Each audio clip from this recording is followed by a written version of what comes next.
नमस्कार, मेरा नाम है नीरज पंचोली। आप देख रहे हैं नज़र टुडे। आज का दिन कई मायनों में ऐतिहासिक है। ऐतिहासिक सिर्फ एक पार्टी के लिए भी नहीं है, ऐतिहासिक है उन सभी तमाम नेताओं के लिए जिन्होंने भरे मंच से अपने वादे और योजनाएं जनता के समक्ष रखी। चाहे कर्नाटक हो या फिर उत्तर प्रदेश। उत्तर प्रदेश में भी आज छोटी सरकार कही जाने वाली शहरी जो सरकार होती है, जिसमें मेयर, नगर पालिका, नगर परिषद, इन सब के चुनावी परिणाम का आज दिन था।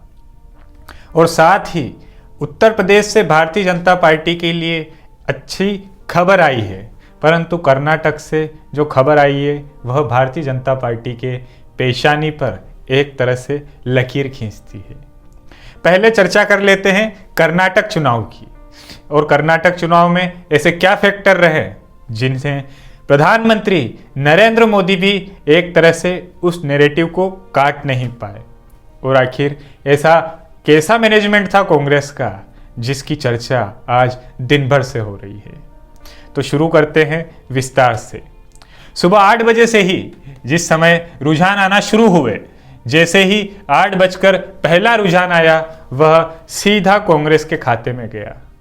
घड़ी का काटा बढ़ता गया और सुबह 10 बजे तक लगभग 50 सीटों पर कांग्रेस रुझानों में आगे बढ़ती हुई दिखाई दी। इसके बाद घड़ी का काटा और बढ़ा। लगभग 12 बजे तक स्थिति एक तरह से स्पष्ट हो गई कि कर्नाटक में कांग्रेस को मेजॉरिटी यानी कि बहुमत मिल चुका है। और अभी फिलहाल की स्थिति यह है, इलेक्शन कमीशन की जो वेबसाइट है उसके अनुसार भारतीय जनता पार्टी 58 सीटें जीत चुकी है और 6 पर वह लीड कर रही है, तो टोटल मिलाकर होती है 64।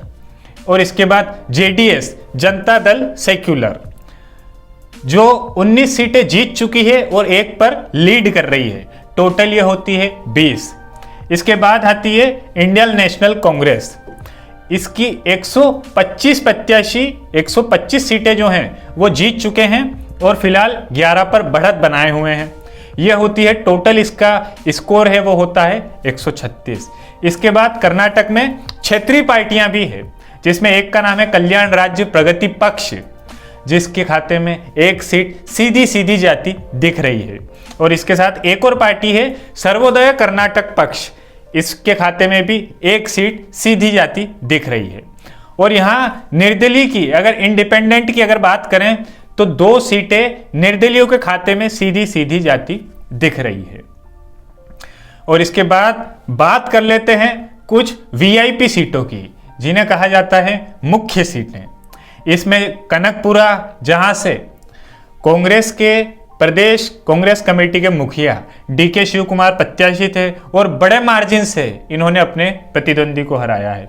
लगभग हार और जीत का जो अंतर है वह लगभग 1,22,462 वोटों का है। इसके बाद दूसरे डीके शिव कुमार के जो प्रतिद्वंदी हैं सिद्धारमैया, पूर्व मुख्यमंत्री कर्नाटक, इनकी जो सीट है वरुणा, वहां से ये 46,163 वोटों से जीत हासिल कर चुके हैं। इसके बाद एक सीट जो काफी चर्चा में रही और इस सीट के प्रत्याशी ने एक तरह से पूरे चुनाव को बदलने का जो क्रम है वो शुरुआत शायद यहीं से हुआ था। मैं बात कर रहा हूं जगदीश शेट्टार की।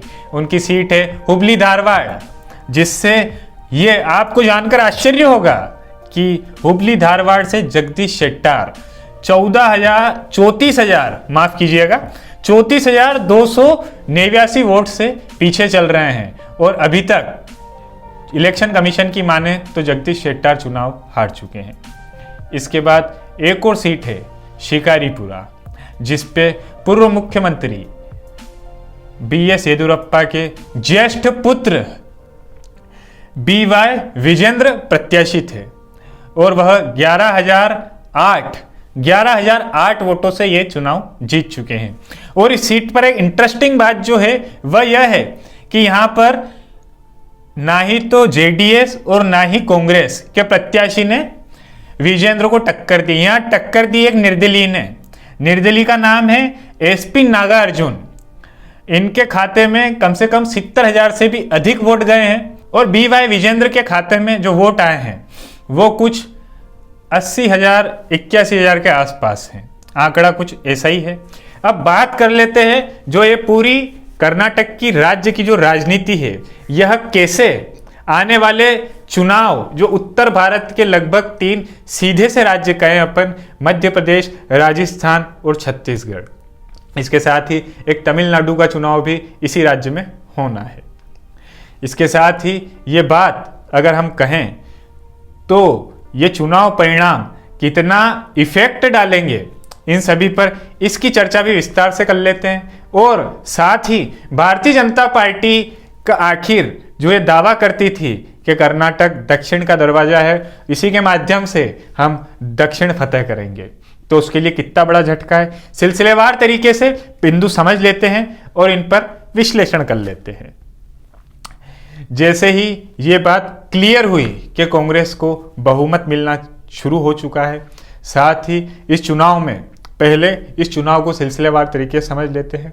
शुरू में राहुल गांधी की जो पहली रैली हुई थी वो कोल्लार में हुई थी, और कोल्लार वही जगह है जहां राहुल गांधी ने एक वो भाषण दिया था जिसकी वजह से उनकी सांसद सदस्यता रद्द हुई थी। राहुल गांधी ने जैसे ही चुनावी कैंपेन का आगाज किया, उसके बाद प्रियंका गांधी, मल्लिकार्जुन खड़गे, कांग्रेस के तमाम वरिष्ठ नेताओं ने कर्नाटक में जी जान झोंक दी। यहां तक कि कांग्रेस पार्टी की सुप्रीमो सोनिया गांधी को भी इस बार मैदान में उतरना पड़ा, और साथ ही उनके मैदान में उतरने से यह बात साफ हो गई कि कांग्रेस इस बार आर पार के मूड में है, और यह इन परिणामों ने दर्शा दिया। इसी के साथ ही जब भारतीय जनता पार्टी और भारतीय जनता पार्टी में एक एक करके, चाहे लक्ष्मण साध्वी हो, जगदीश शेट्टार हो, ऐसे कई नेता भारतीय जनता पार्टी से संपर्क तोड़कर कांग्रेस से संपर्क जोड़ रहे थे, और इन सब में इस बार चुनाव में भारतीय जनता पार्टी में जो मुख्य भूमिका में थे वो शायद येदियुरप्पा उस फ्रंट लाइन में नहीं थे। सीधा कर्नाटक भाजपा का दखल दिल्ली से था। शायद इसी कारण से हो सकता है कि क्षेत्र में भारतीय जनता पार्टी को भारी असंतोष का सामना करना पड़ा, और इसके इतर कांग्रेस का पूरा मैनेजमेंट, कहाँ कौन सी रैली होनी है, कैंडिडेट कैसे डिसाइड होंगे, इसके साथ ही पूरा जो मजमा सजाने का काम DK शिव कुमार ने किया था, जो मौजूदा प्रदेशाध्यक्ष है। और अभी फिलहाल जो एक सूचना आ रही है वो भी मैं आपको बता देता हूं, 7 बजे कांग्रेस की एक प्रेस कॉन्फ्रेंस है जिसमें शायद हो सकता है कल या आने वाले दिनों में वह विधायक दल की बैठक के बारे में जानकारी दे, और भी कई ऐसी जानकारी उस प्रेस कॉन्फ्रेंस के माध्यम से हम पता करेंगे। पहले चर्चा कर लेते हैं कि इसमें जो कांग्रेस जीती, इसके बाद राहुल गांधी ने क्या कहा और प्रियंका गांधी ने क्या कहा। राहुल गांधी ने मीडिया से मुखातिब होते हुए कहा कि नफरत के बाजार में हमने मोहब्बत की दुकान खोलने का काम किया है, और ये काम कर्नाटक से शुरू हुआ है, और राज्य दर राज्य इस दुकान की जो फ्रेंचाइजी है वो बढ़ती ही रहेगी। इसके साथ ही आज कांग्रेस महासचिव प्रियंका गांधी हिमाचल प्रदेश में थी, और हिमाचल प्रदेश में जब वो मीडिया से मुखातिब हुई तो उन्होंने यही कहा कि आज वास्तव में जनता समझ चुकी है कि ध्यान भटकाने की राजनीति को कर्नाटक में जनता ने सिरे से नकारा है, और साथ ही जनता के जनहित के मुद्दे को कैसे हम जनता तक लेके गए, और जनता को ये संदेश देने में हम सफल रहे कि कैसे एक पार्टी आपको बरगला कर वोट ले लेती है, परंतु दूसरी आपका वोट लेकर कैसे आपके जनहित का कार्य कर सके, यह संदेश देने में कांग्रेस पार्टी कामयाब रही। यह कहना था कांग्रेस पार्टी की महासचिव और उत्तर प्रदेश की प्रभारी प्रियंका गांधी का। इसके साथ ही जब राहुल गांधी मीडिया से मुखातिब थे तो उनके साथ पवन बंसल और कई जयराम रमेश और कई AICC के नेता थे। और इसके साथ जब पवन बंसल से पूछा गया तो पवन बंसल ने सीधा सा कारण ये बताया कि कांग्रेस की जीत के जो मायने हैं वो बहुत अलग है, क्योंकि लगातार हमारा पिछला जो प्रदर्शन था वह कमज़ोर रहा, निराशाजनक था। इससे हमारे कार्यकर्ताओं में उत्साह की कमी थी। कर्नाटक और हिमाचल प्रदेश की जो क्लियर विक्ट्री है, इन्होंने कहीं ना कहीं हिमाचल की जीत ने कर्नाटक कांग्रेस के कार्यकर्ताओं को उत्साहित किया और कर्नाटक कांग्रेस की जीत ने अब मध्य प्रदेश, छत्तीसगढ़ और राजस्थान के कार्यकर्ताओं को उत्साहित करने का कार्य करेगी। और इसके साथ ही राजस्थान की एक खबर भी हम आपको दे देते हैं। वहाँ फिलहाल युवा तुर्क सचिन पायलट अपनी जन संघर्ष यात्रा के जरिए अजमेर से जयपुर का रुख कर रहे हैं और साथ ही गहलोत सरकार पर एक तरह से कहें तो सीधा प्रहार कर रहे हैं और यह प्रहार गहलोत खुद समझ भी रहे हैं। परंतु आज जब मीडिया से चर्चा करते हुए जब उनसे कर्नाटक की जीत के बारे में पूछा गया तो उन्होंने सीधा सा यही कहा कि 40% जो भ्रष्टाचार कमीशन का रेट था उसको कहीं ना कहीं जनता ने नकारा है और कैसे जनहित की योजनाओं को आगे लाने वाली कांग्रेस की जो सरकार है उसको बनाने का काम कर्नाटक की जनता ने किया है। और इसके साथ ही आपको ये भी बता देते हैं कि आखिर इससे प्रधानमंत्री नरेंद्र मोदी और आने वाले 2024 यह कर्नाटक के जो परिणाम हैं 2024 को कितना प्रभावित करेंगे। कर्नाटक में कांग्रेस की जीत के बाद यह बहस फिर से शुरू हो गई है कि अगले साल होने वाले आम चुनाव में नरेंद्र मोदी की जो राह है क्या वह उसी तरीके से आसान है या फिर कहीं ना कहीं उसमें रोड़ा कर्नाटक कांग्रेस की जीत बनी है। क्या नरेंद्र मोदी की लोकप्रियता कम हुई है क्योंकि चाहे बजरंगबली हो या फिर मोदी का ये कहना कि हमें रोज गालियां पड़ती है, इससे भी शायद जनता ने अपने हिस्से की जो चीज़ थी वो रखी, बाकी मोदी जी को चलता कर दिया। शायद कर्नाटक की जनता का यही संदेश था।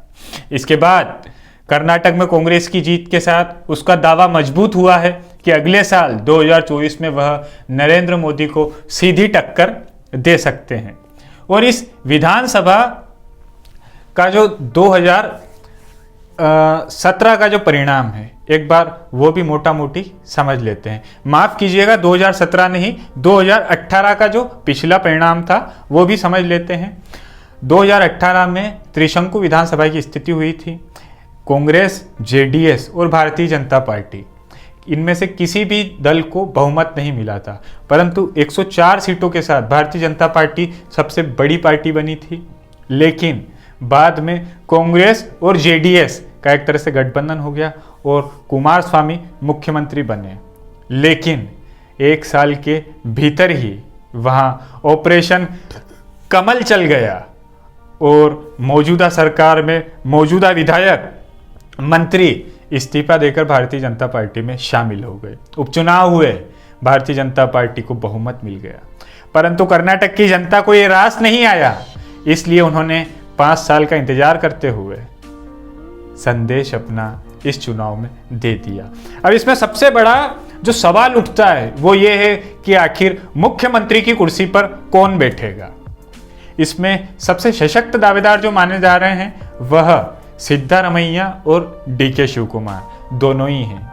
परंतु जब दोनों ही से इस बारे में मीडिया से चर्चा करते हैं या पत्रकार इसको लेकर उनसे प्रश्न करते हैं तो उनका सीधा सा दावा यह रहता है कि आला कमान will be decide who is chief minister. मतलब आला कमान तय करेगा कि मुख्यमंत्री कौन बनेगा, विधायक दल का नेता कौन बनेगा। इससे संदेश सीधा ये जाता है कि इस बार कांग्रेस अपनी गुटबाजी को मैनेज करने में काफ़ी सफल रही है।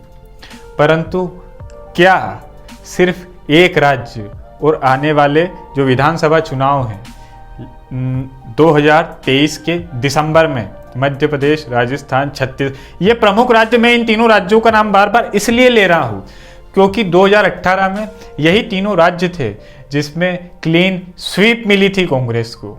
परंतु मध्य प्रदेश में क्या हुआ ये आप जानते ही हैं। और इसके बाद छत्तीसगढ़ में जो क्लियर मेजोरिटी थी उसके साथ भूपेश बघेल 5 साल के कार्यकाल को लेकर जनता के बीच हैं। और बात करें राजस्थान की तो वहाँ दोनों ही अशोक गहलोत, सचिन पायलट के बीच सिर फुटअव्वल अभी भी जारी है।